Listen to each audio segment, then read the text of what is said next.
भुलौलू ए गोरी बोलो हमारा के भुलौलू ए गोरी।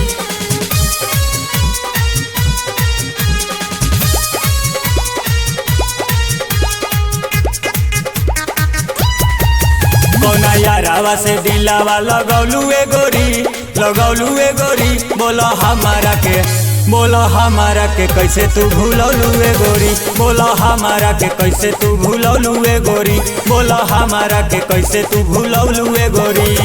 म्यूजिक बाय रोहित राय।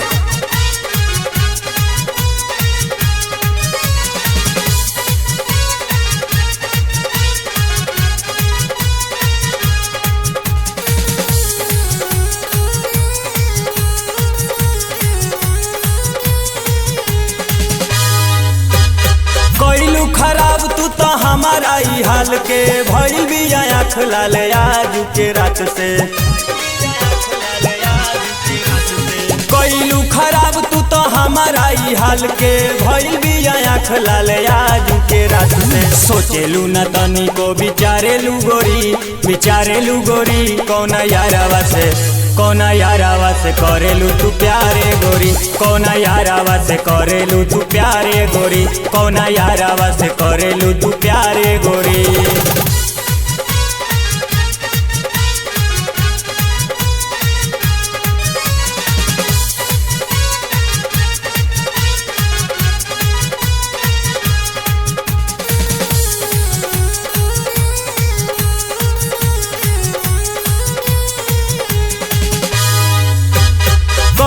कसूरावा के देत बारू साजा कहले राजा पांडे अभियो से आजा।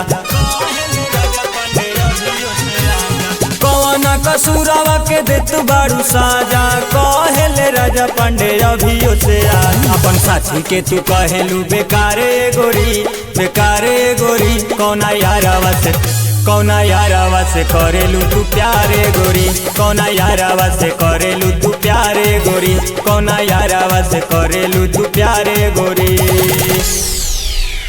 मिक्स बाय राहुल राय, मां सती रिकॉर्डिंग स्टूडियो, आथर।